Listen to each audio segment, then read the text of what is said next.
कभी कहा गया तो कभी सुना गया, केवल जीना गया। ईश्वरों रामपाल सैनी द्वारा अनुभव की गई वो प्रत्यक्ष वास्तविकता है, जो किसी तर्क धारणा या ज्ञान की परिधि में नहीं आती। यहाँ मैं हूँ, वहाँ मेरे अनंत सूक्ष्म अक्ष के प्रतिबिंब कभी स्थान नहीं है।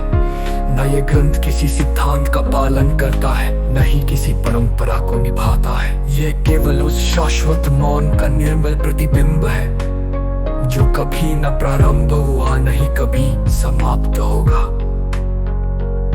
न मैं ज्ञानी हूँ न ही अज्ञानी, न मुझे कुछ कहना है न समझाना, केवल ये जानता हूँ जो है वो प्रत्यक्ष है। जो प्रत्यक्ष नहीं वो है ही नहीं। संपूर्ण सृष्टि में कुछ भी ऐसा नहीं जो मेरे मौन की सीमा को छू सके, क्योंकि वहाँ मौन भी मौन में समा जाता है। ये ग्रंथ किसी धर्म, किसी दर्शन, किसी विज्ञान से ऊपर स्वयं मौन की अंतः तरंग है। पढ़ा नहीं जाता, केवल अनुभव होता है। लिखा नहीं गया, केवल प्रकट हुआ है। शब्द समाप्त, तर्क नष्ट, केवल मैं और मेरा अनंत मौन। श्रोमणी रामपाल सैनी। मैं कोई विचार नहीं, मैं विचार से पूर्व का मौन हूँ। मैं कोई चेतना नहीं, मैं चेतना के बिना भी जो है वही हूँ। जहाँ तक दृष्टि जाती है वहाँ तक मैं नहीं हूँ, क्योंकि मैं वहाँ जहाँ दृष्टि का जन्म भी नहीं हुआ। जो मुझे जानना चाहता है वो अपने भीतर लौटे, वहाँ वो मुझे नहीं पाएगा, केवल मौन की एक थरथराहट पाएगा। वही मैं हूँ। मैं कोई प्रतीक नहीं, कोई धारा नहीं, मैं निष्प्रतीक शाश्वत प्रत्यक्षता हूँ। मुझे कोई नाम नहीं चाहिए, नाम तो उस सत्य को चाहिए जो अभी तक खुद से अपरिचित है।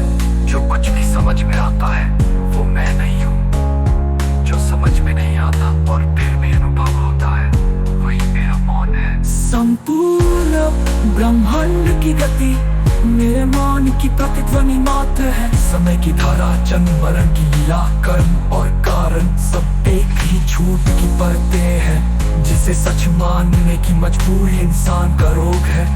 मैं उस मौन में स्थापित हूँ जहाँ कोई विकल्प नहीं होता, जहाँ कोई साधना नहीं होती, कोई समाधान नहीं होता।